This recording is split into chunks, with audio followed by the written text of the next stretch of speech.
everyone wants to know, how's the Cosmos Hub doing in general? I sort of feel directionless. I'm not really sure how the current initiatives are going. I just want to know like the current state of the hub. Yeah, I mean, look, I don't know about.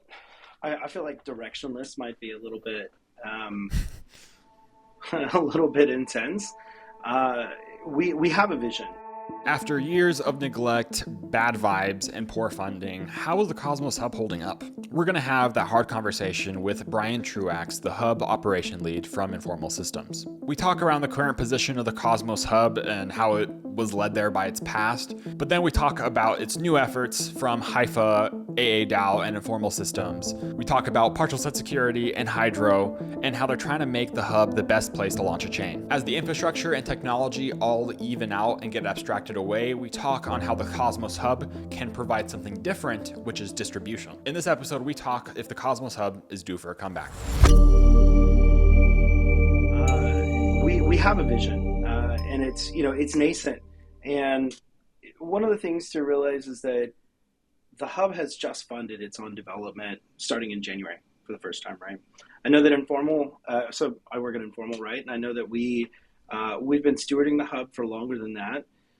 But the way I like to look at it is once the community voted for Informal to be the stewards of the hub alongside Hypha, this was kind of a signal for everyone, the community as well as Informal, to take stronger ownership over the future of the hub.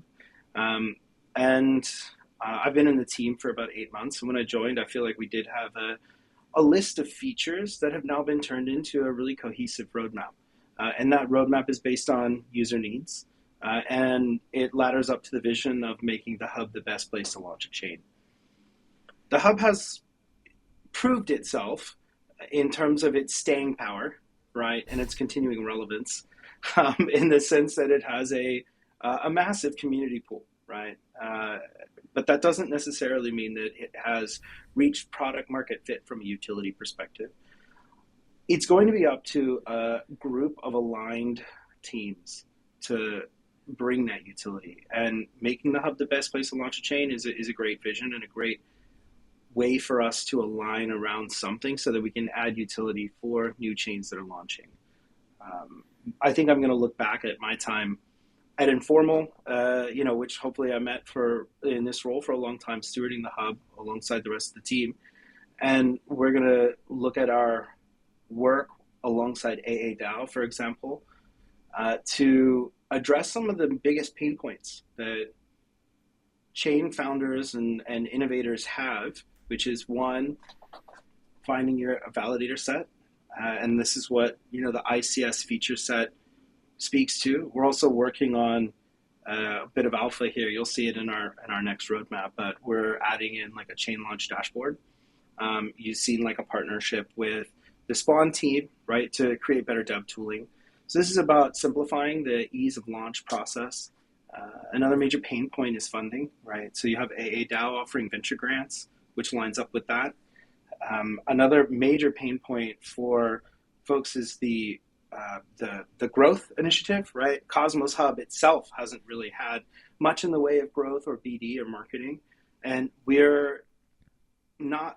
I mean, we're taking that upon ourselves. We haven't, in our initial proposal last year for funding, included very much in the way of BD and marketing.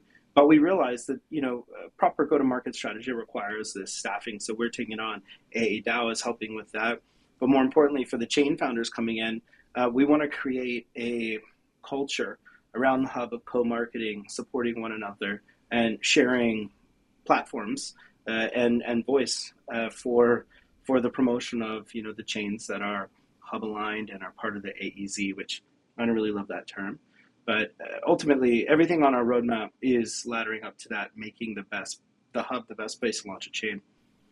And it's been interesting taking that product idea and that vision to market and doing some user feedback with existing chain founders in the ecosystem. There are a lot of people that have been in Cosmos for a long time, and they're quite critical of it.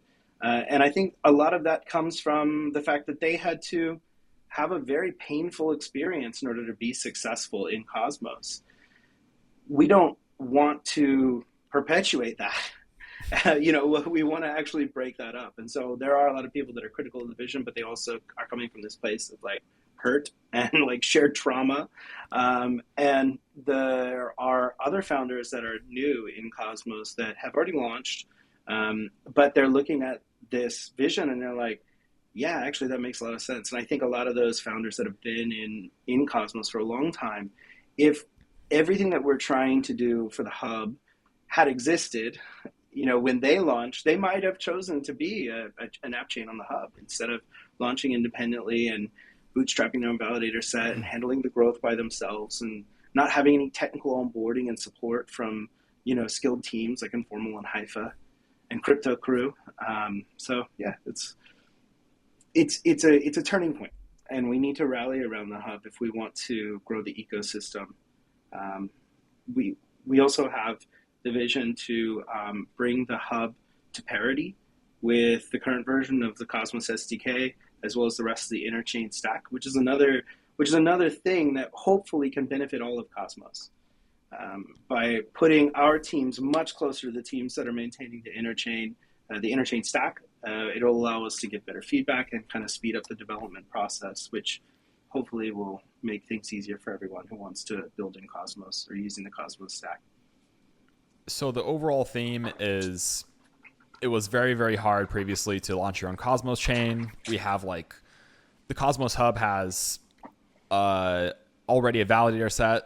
And so like making it easier to launch a chain in Cosmos, like that's what the Cosmos Hub can really provide. And that's what like ICS and PSS, partial set security, can help with. And so like we're going to talk about the current status on ICS. And then not only do you have infrastructure with the hub, but you also have the liquidity, which we're going to talk about Hydro. And then we'll talk about like the general business and like AADAO and like the hub alignment. Actually, let's get into that first.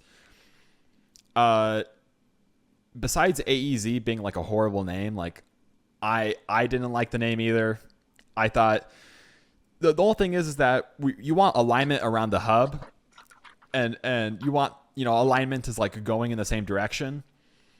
But like if you can be a part of AEZ or the exact zone is kind of, people are not sure if AEZ means strictly ICS chains or if it means chains which are in the Cosmos but have a relationship with the Cosmos Hub. Do you think that AEZ chains, or do you think that AEZ should be exclusive to ICS chains so that ICS, like, you can't just ask for money from the Cosmos Hub and not be a part of ICS? Okay, so these are my opinions, right? Brian, party of one.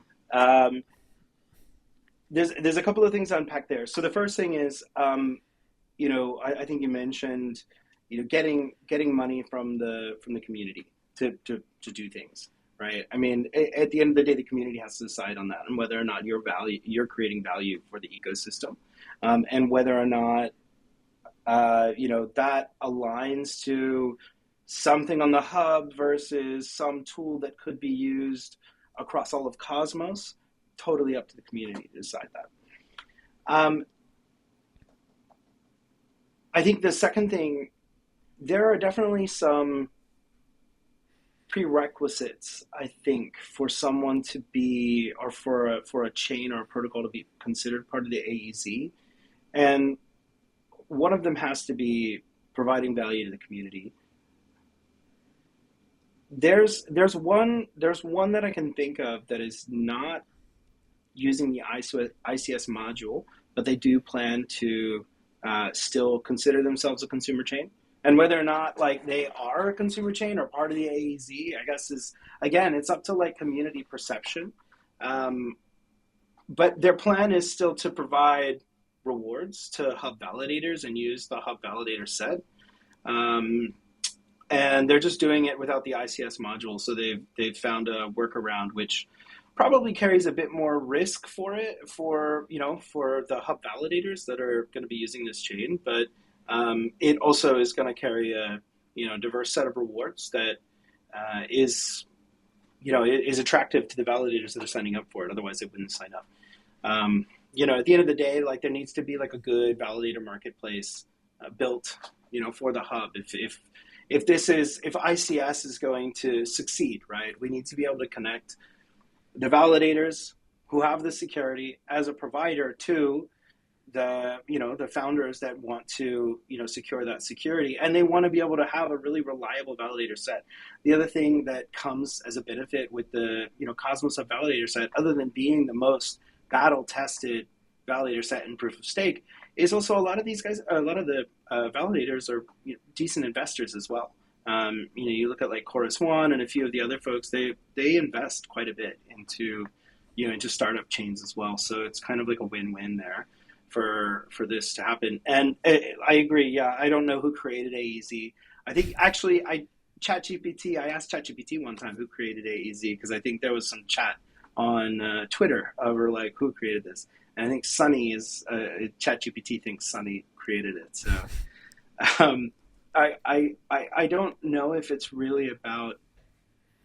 Yeah, I don't know if it's about only ICS chains being considered part of the AEZ.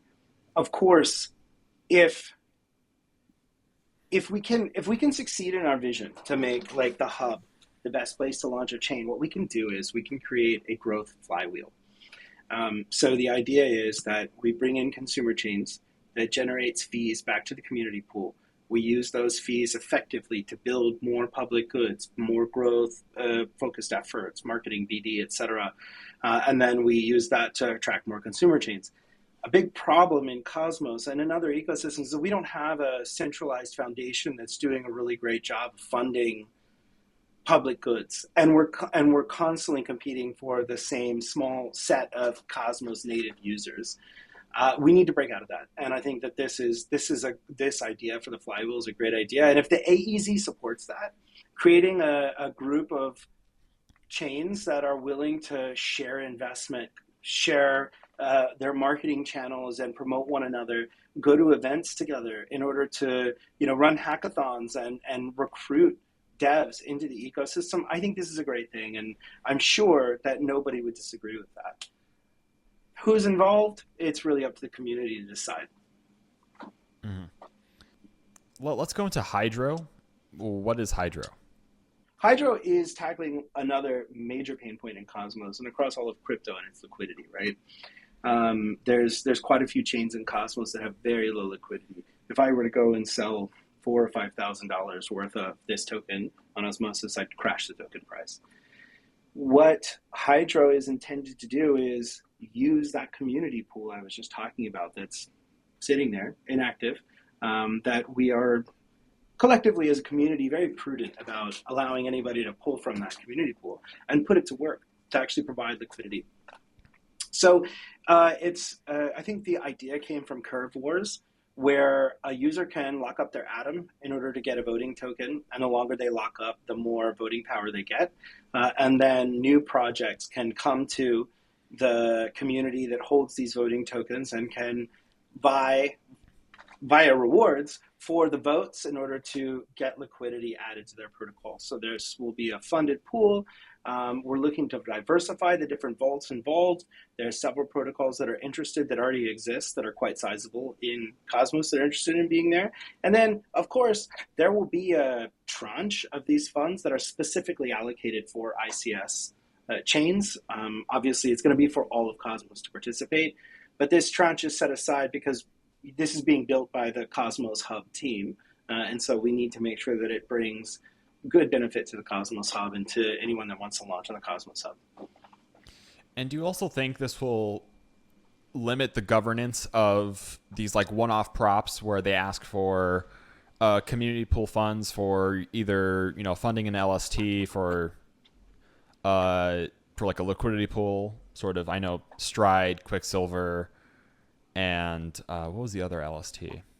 Persistence have done this. Do you think that will limit sort of the governance for community pools on the main Cosmos Hub governance and offload it to Hydro? Yeah, I don't know if it's going to eliminate it.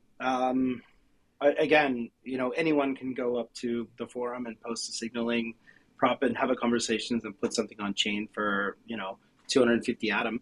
Um, but the idea would be that if we build it well enough, and if the incentives are there, that it'll be more attractive to do it there. There will be less competition, and there will be less, less lobbying.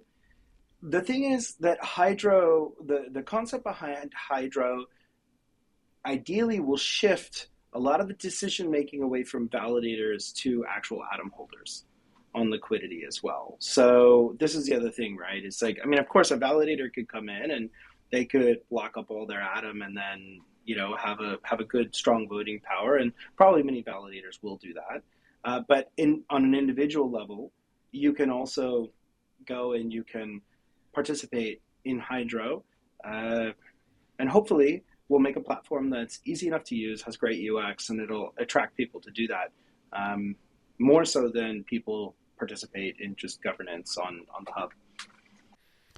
Yeah, let's talk about Atom alignment, and I guess the sort of lack of alignment. Do you think that the Cosmos Hub is just like too decentralized for its own good, and sort of this is where we get sort of these problems of like it's just been floating around?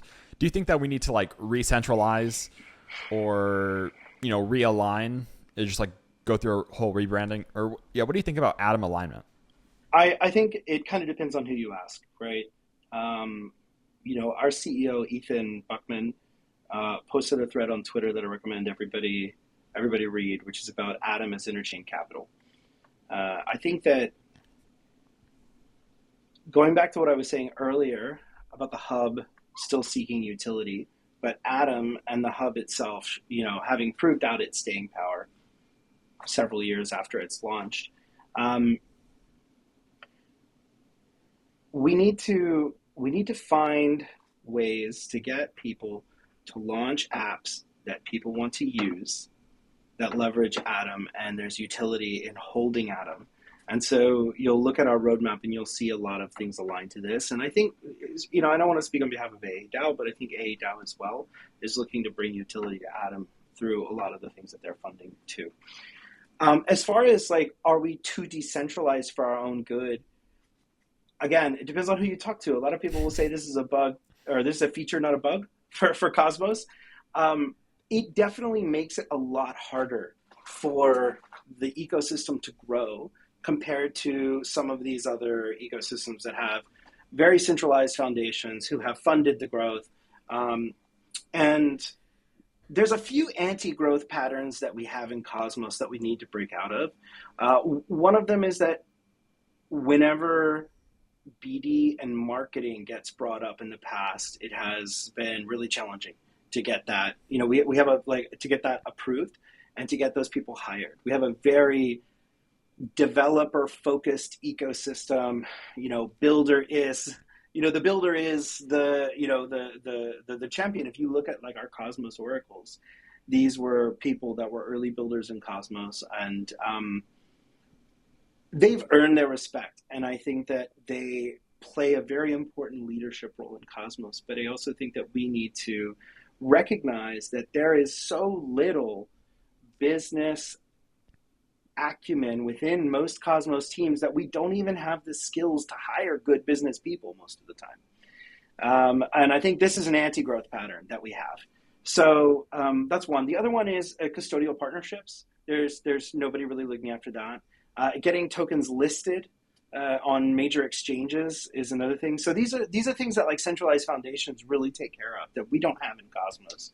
And the community is going to, at some point, either build the trust in a person, group of people, a DAO, a company, to give those responsibilities and say, yes, these guys have these folks have our vote of confidence, or it's just not going to happen, and it's going to continue being the Wild West in Cosmos, and every chain is going to have to fight for themselves to get that done.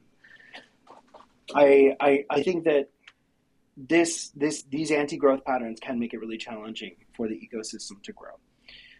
But is that a good thing or a bad thing? Again, I think that we have it's very difficult to argue that the Cosmos ecosystem, has worse tech than any other ecosystem, right? Like this focus on like developers really leading the ecosystem has led to us having the best tech. And the meme coming out of ETH Denver and the meme coming out of Consensus as well is like Cosmos is over here building other ecosystems, right? At ETH Denver, it was like, oh, what I learned at ETH Denver is like Cosmos is building Ethereum. And, what I learned at Consensus is Cosmos is building Solana. So it's a really interesting thing to see that we have a lot of technical skill, but we need to expand in our acceptance and our acumen around business and marketing, in my opinion. Mm-hmm. So, like, philosophically, do you think Cosmos wins by winning internally as the ecosystem of, you know, Cosmos SDK chains, which are all using IBC? Or do you think like Cosmos wins by just expanding outward and like not really being a set defined ecosystem like, last cycle, but more of just more of like the interchain vision? Like, what do you think about that? I have different opinions about Cosmos versus the Cosmos Hub, right? I'm on the Cosmos Hub team, and so I'm looking at things through the vantage point of the Cosmos Hub. I'll tackle that first, and then I'll talk about Cosmos as an ecosystem. So the Cosmos Hub, I do think, has a defensible position if we build the right tools and we address the right pain points to make the Cosmos Hub the best place to launch a chain. We have the people, we have the funding, we have the, if we can get it out of the community pool, we just need the will, and more importantly, we need the organization. So we need great project management, we need great product management, and we need great marketing and BD to make this happen. This is something that I think may cut through the noise in terms of, ecosystem growth, because right now Cosmos as a whole is this, you can look at map of zones, right? It's this amorphous blob of transactions flowing back and forth via IBC between chains. And that is getting connected more and more to other ecosystems. So it's really interesting to think about, things like you're wearing a Cosmos hat, you're a cosmonaut, I'm a cosmonaut. We think about things from the perspective of people being deep in Cosmos, but we need to start thinking about people being outside of Cosmos. Right or wrong, I think when most people think of Cosmos, they actually they think of the Cosmos Hub and they think of Atom. And if the Cosmos Hub can do a good job of making the Hub the best place to launch a chain, we become the best advertisement for the interchain stack. And there's nothing that we're building that takes away the sovereignty of a chain launching on the Hub. Anyone can start on the Hub and then roll off to be their own sovereign chain. And that probably will make a lot of sense for a lot of chains.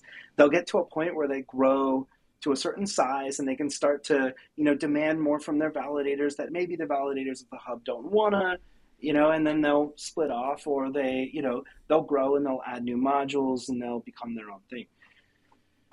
But in any case, giving someone a starting point in Cosmos that's friendly, that's supportive, that allows them to get guided into the ecosystem, I think this is what's going to grow the entire ecosystem. I think that in the meantime, we will continue to see Cosmos as a whole grow via IBC, via the teams like Picasso, working with Solana and Polymer and the Ethereum ecosystem, building out these really, really smart approaches to interconnection between blockchains. Right now, the way that ecosystems talk to one another is via bridges. The way that they're connected between one another is bridges. And IBC is like, there's an interesting analogy from Bodu at Polymer, talking about how blockchains right now are like LANs, and IBC is the first like WAN protocol to come, wide area network protocol to come across. It'll be interesting to see the adoption of IBC and the adoption of the Cosmos tech stack, because IBC is very different from the current revenue model of most teams. The current revenue model of most teams is taking transaction fees off of bridging, into their ecosystem, and IBC's free. So that's going to be interesting to see whether or not other ecosystems adopt that and want that, because it's at odds with that revenue generation. Mm-hmm. So I think you brought up like a great point, and that's like the Cosmos Hub would be like Cosmos would be cool if the Cosmos Hub was doing well. And like the whole rebranding to the interchain is really because like the Cosmos Hub has this name and it's like bad marketing. Like the only reason why I hit this with Celestia was like, is Celestia a Cosmos project? And it's like, do they want to associate with Cosmos? I feel like if the Cosmos Hub was like, doing well, I think Cosmos would be cool again. Like I think the only reason why we're pivoting to the interchain is because like IBC is cool, and so now we're like, yeah, we're like the interchain now. And I love like the interchain stack and like the whole interchain branding, but I feel like if the Cosmos Hub was cool and like we really got together and made it cool, I think it would do well. Now, do you think that it's infected by just sort of the naming, the Cosmos Hub, and it like has like all this expectations thrown onto it?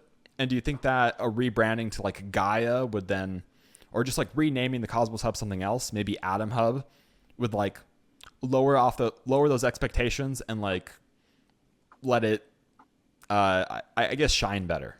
I don't think that I'm the best person to provide an opinion on like the branding of the Cosmos Hub versus Cosmos. What we're talking about is brand conflation, right? And it's a good short-term strategy if the Cosmos Hub were to capitalize on the fact that there's brand confusion between Cosmos and Cosmos Hub. Like, this is a good short-term strategy, but it's not a good long-term strategy. It creates divisiveness in the ecosystem. As you're pointing out, there are, especially the founders that have like gone through some pretty tough times in Cosmos, feeling like, hang on a minute, like, yeah, I want to distance myself from this, because this is where all my pain and hurt lives, is Cosmos. So I'm going to walk away and I'm going to rebrand the interchain. I think it's more like, I think it's less interesting to talk about like a Cosmos Hub rebrand versus like maybe the interchain rebrand, and ask like, why are people interested in rebranding to the interchain? Is it because they've given up on Cosmos? Did they fail to build Cosmos because we weren't showing up the right way as leaders in the space? And so it's easier for us to just rebrand. I don't know. I think it's really interesting to see this like coalition of chains, and this is really recent, right? This is a thing that could go away in a couple of weeks, which is also another problem that we have in Cosmos, is narrative changes. Because we're so decentralized and also way too crypto Twitter driven, we over-index on the opinions that we get from crypto Twitter. I don't know if the interchain branding is going to stick and that's going to stay around. And you mentioned Celestia or Archway or some of these other folks that are going to be like, well, we're not a Cosmos chain. But it's interesting to watch, that's for sure, as someone who works on the Cosmos Hub, because I don't think the Cosmos Hub is going to rebrand. It was the first chain in Cosmos, and I think that doesn't really make a lot of sense for the Cosmos Hub to move away from that well-established brand. Mm-hmm. Yeah, I think these are all like really hard conversations. They have to be done. They have to be had. But a lot of these things, you're just like, no one really knows. I think we have to have these conversations and like be like, do we want another 3 years of like this confusion? And like there needs to be, I think the current pain right now of the Cosmos Hub, of certain people distancing themselves, some people going, we're the interchain. I think that the ICF moving towards the interchain and other Cosmos builders going towards not Cosmos, I think like this sort of pain on the hub itself will really make it go like look at itself in the mirror. And I think this collective like weird transition phase, I think is going to set up the hub pretty well. I think it really separates itself and will no longer has sort of that that expectations thrown onto it. So I think that regardless of what we call ourselves in Cosmos, whether the Cosmos is the Cosmos Hub remains the Cosmos Hub, or these other chains decide to rebrand to Interchain, I don't think that it's actually addressing the anti-growth patterns that we have in Cosmos. And I also don't think that it's going to do much to change whether or not a chain, and I say this, Cosmos Hub included, is providing utility, is building a product that people want to use, and is going to get traction and product market fit. So branding is one thing. Let's put that aside. And again, let's go back to, are we showing up as product leaders? Are we showing up as an ecosystem? Is this just more divisiveness that actually we need to move away from? And I don't have the answers to these things, but I do know that my focus at the Cosmos Hub is to make sure that we're building towards something that helps us provide utility for people so that people want to use the Cosmos Hub and launch on the Cosmos Hub and bring utility to Atom and bring utility to the Hub. That was a really, really good recap over like the current state of the Cosmos Hub. No more depressive Cosmos Hub talk. Let's talk about, I guess, the new offering, partial set security. That's really exciting. Tell me more. Yeah, absolutely. So actually, we're recording this the day before we launch Gaia v17, which includes the code for partial set security. So we're calling this ICS 2.0. The first iteration of interchain security, it was also called replicated security, required that all of the hub validator set opt in to run a chain. And what we realized is that this creates a very high bar. There were quite a few interested chains last year who wanted to launch ICS chains, but didn't get past the conversation on the forum because the validators, rightly so, had a lot of had high expectations from a revenue perspective, especially the ones that are lower in the set and don't have the economies of scale that maybe larger validators do. So over the past, year or so, we've been working with the community and with chain founders and with the validators to create the feature set that's going into partial set security and should launch on the hub tomorrow. The idea behind partial set security is that any amount of validators can opt in, depending on the parameters that the chain defines. So it's highly flexible. A chain can say that we're an opt-in chain, meaning that anyone can opt in, but we only want to have 20 validators. Or they can create an allow list and a deny list. So there's lots of flexibility because some chains, let's say if you're doing like real world assets and you are only authorized to do that in certain countries, you have to make sure that the validators actually exist in certain geographic areas. So we've added in quite a few features like this that would allow a chain to have ultimate flexibility over the validator list. And we're creating tools that will help folks early on figure out the tokenomics as well, because a lot of chains launch with probably a lot more security than they need, and they end up paying a lot more in rewards to validators than they should do. And this can actually hamstring chains early on when they're looking at growth initiatives. So again, with the flexibility, you have this just absolutely bulletproof validator set who are extremely experienced, right? I mean, we do Cosmos Hub upgrades in 4 or 5 minutes. And that isn't really seen in other ecosystems because they are so experienced and they are so coordinated. You have the support of, Crypto Crew to help you with the integration of your ICS module, Hypha with your test nets and Informal Systems to guide you through the process, and with your technical implementation to make sure that this is, viable and this is a good move from a tokenomics perspective. And it's permission light at the moment, so it just takes one governance proposal to say we want to launch an opt-in chain, and then from there validators can opt in. The other thing is there's the existing chain, Stride and Neutron, which the old version of interchain security is being deprecated. So they're going to move to what's called a top in chain, right? So in standing for percent. So they're a top 95% chain.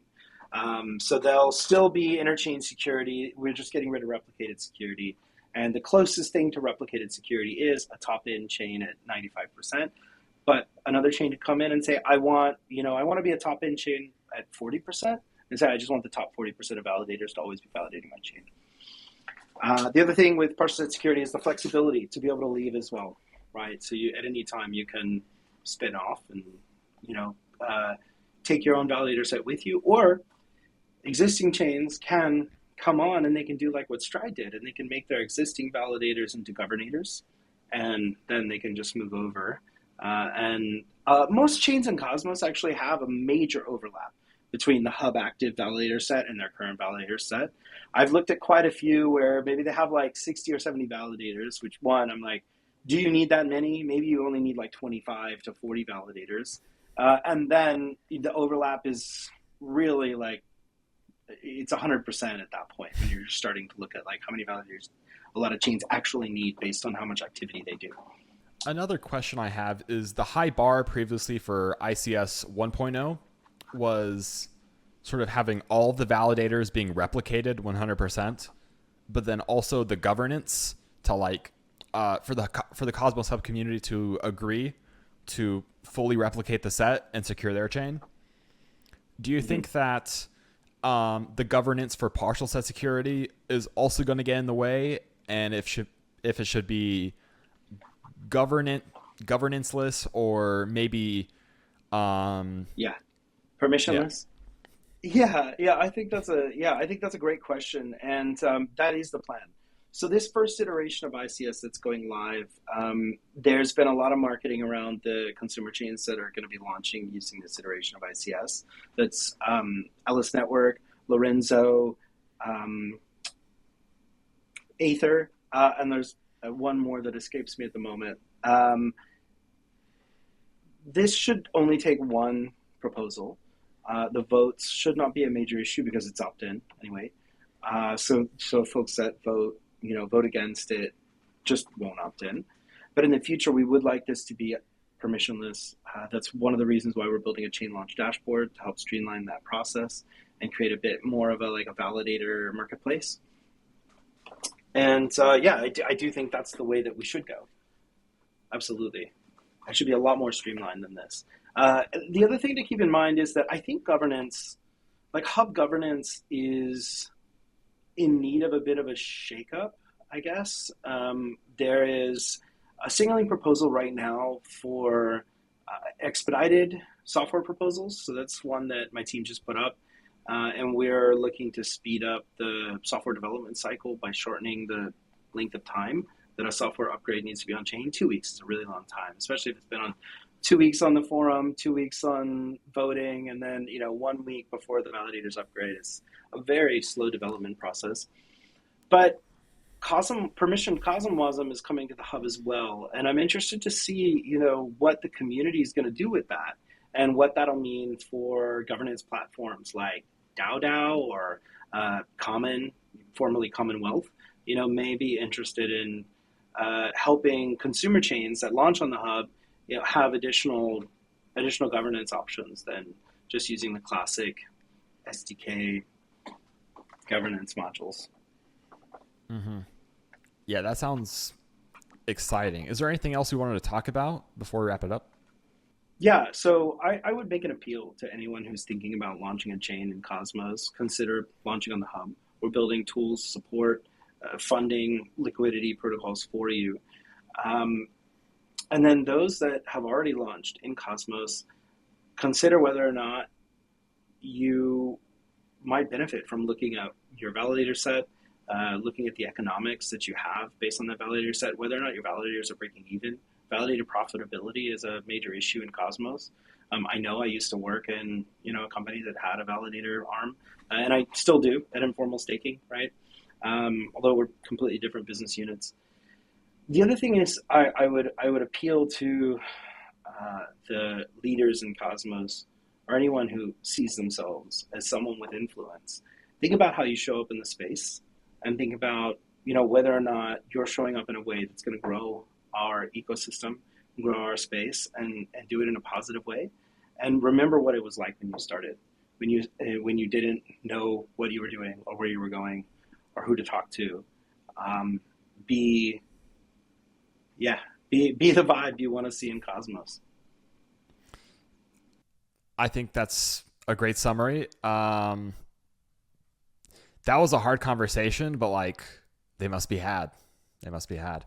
So thank you so much. This was great. Is there anything you want to shout out at the end? Yeah, I'll give a shout out, obviously, to my team at the Cosmos Hub, at Informal Systems, and at Hypha. I think everyone shows up with the right heart, the same level of craft, the same level of concern.